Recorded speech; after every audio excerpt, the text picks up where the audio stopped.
Placebo, les nouvelles inutiles qui te feront te sentir mieux. Alors que nous écrivons les textes de nos podcasts, nous nous sommes demandé plus d'une fois ce que penseront les êtres humains du futur quand ils étudieront l'histoire de ces temps confus. Réagiront-ils comme les enfants de Ce qu'on s'amusait, nouvelle d'Isaac Asimov de 1954, qui découvrent un livre et n'en comprennent pas l'utilité? Se rappelleront-ils de nous avec bienveillance ou mépris et rancune? Placebo est la revue de presse des productions Mallaraza, qui s'assure qu'aucune des idioties commises par les Homo sapiens durant cette épidémie ne se perde dans l'oubli.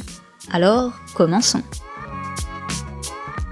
L'Europe étant devenue l'épicentre de la pandémie, beaucoup de dirigeants populistes s'en sont servis pour estimer que les mesures barrières ne les concernaient pas, puisque le virus, semble-t-il, préfère les pays riches. Et c'est bien une idée qui a eu un grand succès en Amérique latine. Luis Miguel Barbosa, le gouverneur de Puebla au Mexique, soutenait que les pauvres étaient immunisés contre le coronavirus.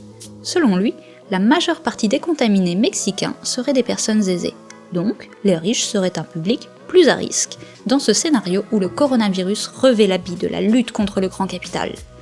Bien évidemment, le virus ne regarde pas votre compte en banque, et attaque les cellules des riches comme celles des pauvres sans faire grande distinction. Mais, si vous souhaitez vous débarrasser de vos deniers pour vous sentir un peu plus en sécurité, vous pouvez tout à fait nous écrire à l'adresse productionnimalarazza@gmail.com et nous vous communiquerons avec grand plaisir notre RIB en privé. Votre santé nous importe au plus haut point, et nous serions ravis de vous aider à vous sentir plus léger. Mais je comprends qu'en ces temps de disette sociale, la quarantaine peut être vraiment pesante. Or, la technologie nous permet de continuer des apéros dignes de ce nom afin de maintenir un lien social avec ceux qui nous sont proches. Et en Bretagne, c'est toujours l'heure de l'apéro. Mais comment l'apprécier réellement s'il manque les chips et que vous n'avez aucune envie de faire la queue au supermarché? Un brave citoyen, préoccupé par la détresse d'un voisin en difficulté, lui a livré un sachet de curly. Mais, pour une fois, le français moyen a suivi les règles. Le président a dit de ne pas sortir ? Ok, alors la livraison se fera par drone. On ne laisse jamais un ami dans le besoin. D'autant plus que, si t'as pas d'amis, prends un curly. Vous trouverez en description la vidéo de ce périlleux sauvetage au cas où vous vouliez vous y essayer. Même si les États-Unis sont un de nos fournisseurs les plus fidèles en matière d'absurdité, ils nous fournissent aussi de beaux exemples positifs qui nous remontent le moral. Si vous vous ennuyez et que vous ne pouvez pas louer le chien du voisin pour aller faire un tour, vous pourriez, vous, essayer de trouver le remède. En effet, l'Institute for Protein Design de l'Université de Washington a créé un jeu vidéo appelé Fold It, pour amener tout le monde, mais vraiment tout le monde, au combat. Les coronavirus sont composés d'une vraie couronne de protéines, d'où vient effectivement leur nom. Ces protéines se combinent à d'autres protéines spécifiques des cellules que le virus infecte. Donc, quand le virus repère une de ces protéines sur des cellules humaines, il s'y lie, en prend le contrôle et se reproduit.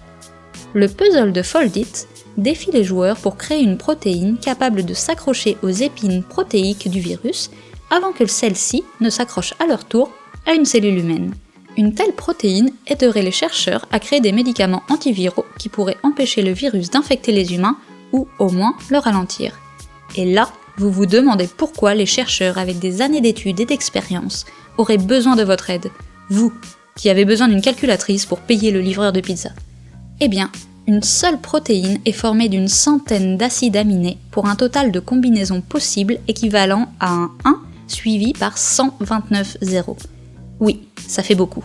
Un nombre tellement grand que vous n'avez probablement jamais entendu.